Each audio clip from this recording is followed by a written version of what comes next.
अगर हमेशा सुखी रहना है तो ये बातें गांठ बांध लो। नमस्कार दोस्तों, स्वागत है आप सभी का त्रिशा मोटिवेशनल स्टूडियो में।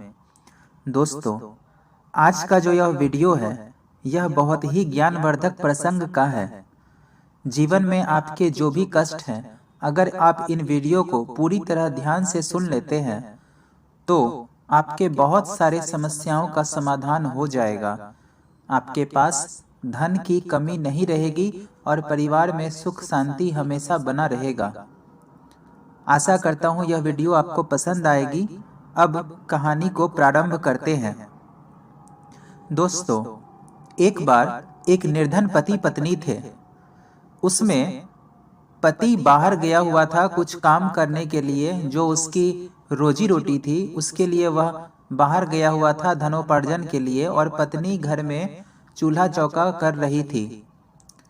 जब पत्नी का काम पूरा हो गया, वह भोजन बना ली, तब वह बाहर गई। बाहर उसने देखा कि द्वार पर 3 संत बैठे हुए हैं। उन्होंने उस स्त्री को देखा और प्रणाम किया। स्त्री ने भी उन्हें प्रणाम किया और बोला, महात्मन, आप लोग कौन हैं? मैं आपको नहीं पहचानती। आप मेरे द्वार पर किसकी प्रतीक्षा कर रहे हैं? तब वह तीनों संत बोले, देवी, हम साधु जन हैं। हम आपके घर भिक्षा मांगने आए हैं। हम भोजन करना चाहते हैं। कृपया आप हमें भोजन करवा सकती हैं? वह स्त्री दान धर्म करने वाली थी। उसने उन तीनों साधु को कहा, साधुजन, आप लोग हमारे घर में पधारे, हम आपको भोजन अवश्य कराएंगे। इसके बाद उन तीनों साधु ने बोला, ठीक है, हम आपके घर में पधारेंगे, परंतु आप हमें यह बताओ, क्या आपके पति इस वक्त घर में हैं? स्त्री ने कहा, नहीं, वह तो अपने काम के लिए बाहर गए हुए हैं। साधु ने कहा, नहीं पुत्री, जब तक तुम्हारे पति नहीं आ सकते तब तक हम तुम्हारे घर में नहीं पधारेंगे। उस तीनों साधु का तेज देखकर वह स्त्री उन्हें अपने द्वार से जाने देना नहीं चाहती थी। वह बोली, महात्मन, आप लोग यहीं प्रतीक्षा करें, मेरे पति अब आते ही होंगे।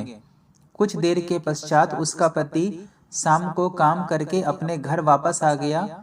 जब वह घर में प्रवेश किया तो उस स्त्री ने उन तीनों साधुओं के साथ हुई संवाद की बात अपने पति को बताई।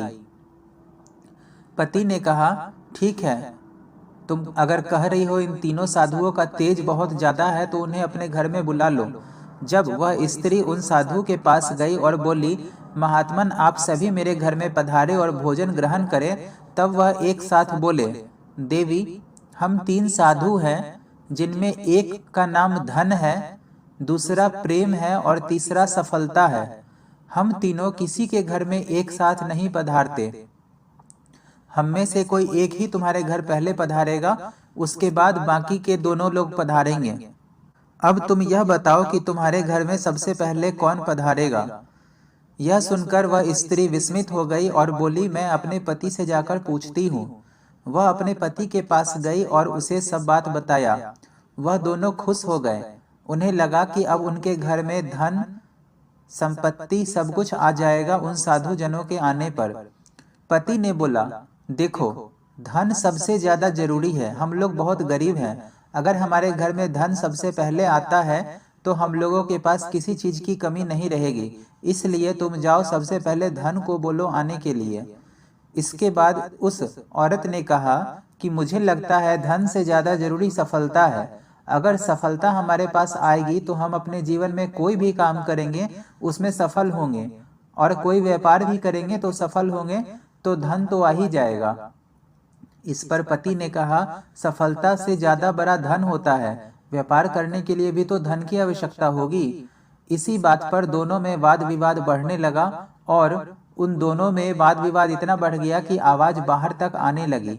इसके बाद वह दोनों ने फैसला किया कि बाहर जाकर के बोलेंगे कि धन और सफलता, इनमें से जिसको भी पहले आना है वह पहले घर में प्रवेश कर सकता है।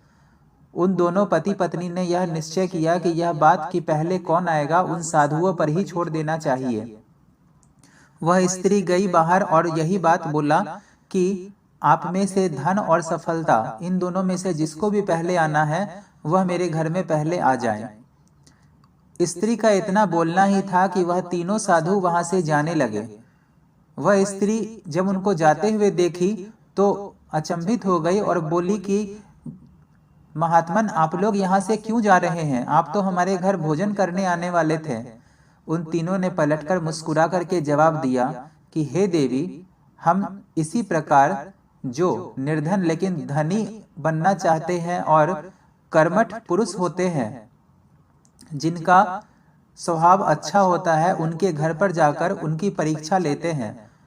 आपके घर पे भी हम आपकी परीक्षा लेने ही आए थे, लेकिन आपने प्रेम को नहीं बुलाकर धन और सफलता को चुना। इसका मतलब यह था कि आप अपने पति पत्नी में प्रेम भाव को भी नहीं चाहते हैं, न ही आप दूसरे लोगों से प्रेम चाहते हैं। आपको धन और सफलता का लालच है। इसी वजह से आपके यहाँ प्रेम जब नहीं आ रहा है तो धन और सफलता कहाँ से आएगा? अब स्त्री को अपने बातों पर और उस पुरुष को भी अपने बातों पर पश्चाताप होने लगा। दोस्तों, जहां प्रेम है वहां धन और सफलता की कभी कमी नहीं रहती। आप किसी लालची व्यक्ति को सोने का पहाड़ भी दे दे, लेकिन उससे भी उसे कोई भी लाभ नहीं होता है। वास्तव में प्रेम के बिना तो धन का कोई मूल्य ही नहीं है। अगर आपके परिवार में प्रेम है, आपसी संबंध सौहार्दपूर्ण बना हुआ है, किसी से कोई कलह नहीं है, झगड़ा नहीं है, माता पिता की आज्ञा मानते हैं बच्चे, और बच्चों का कहना भी अगर उनके माता पिता सुनते हैं, उस परिवार में प्रेम बना रहता है और धन की तथा सफलता की कभी कमी ही नहीं होती। मित्रों, जिस प्रकार बुढ़ापा सुंदर रूप को, आशा धीरता को, मृत्यु प्राणों को, दोष रखने की आदत धनावरण को, क्रोध लक्ष्मी को, नीच पुरुषों की सेवा सद्भाव को, काम लज्जा को और अभिमान सर्वस्व को नष्ट कर देता है, उसी प्रकार आपस में कलह जहां होता है वहां धन भी नहीं आ सकता, वहां धन लक्ष्मी को भी नष्ट कर देता है। कहते हैं कि शुभ कर्मों से लक्ष्मी की उत्पत्ति होती है, प्रतिभा से लक्ष्मी बढ़ती है, चतुरता से वह हमेशा साथ रहती है और समय से लक्ष्मी सुरक्षित रहती है। धन और सफलता के लिए कुछ चीजें हमेशा त्याग कर देनी चाहिए। अगर आप अपने जीवन में चाहते हैं कि आपको सफलता हासिल हो, धन हासिल हो, लक्ष्मी की कृपा आप पर हमेशा बनी रहे, तो आपको कुछ आदतों का त्याग करना आवश्यक है।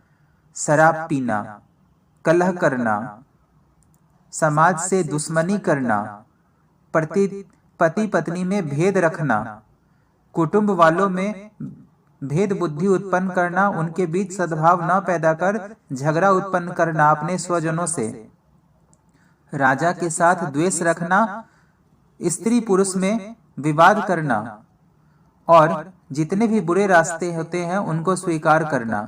अगर आप इन सब का त्याग करते हैं, आप यह सब बुरी आदतों को छोड़ते हैं, तभी आपके जीवन में धन और सफलता सब कुछ हासिल होगी, क्योंकि सबसे पहले इन सब से आपके घर में प्रेम आएगा। दोस्तों, आशा करता हूं कि यह वीडियो और इसमें दी गई सभी बातें, जब भी जानकारी आपको जरूर पसंद आई होगी। मित्रों, अगर वीडियो पसंद आई तो कृपया कर मेरे चैनल को सब्सक्राइब जरूर करना और वीडियो को लाइक करना।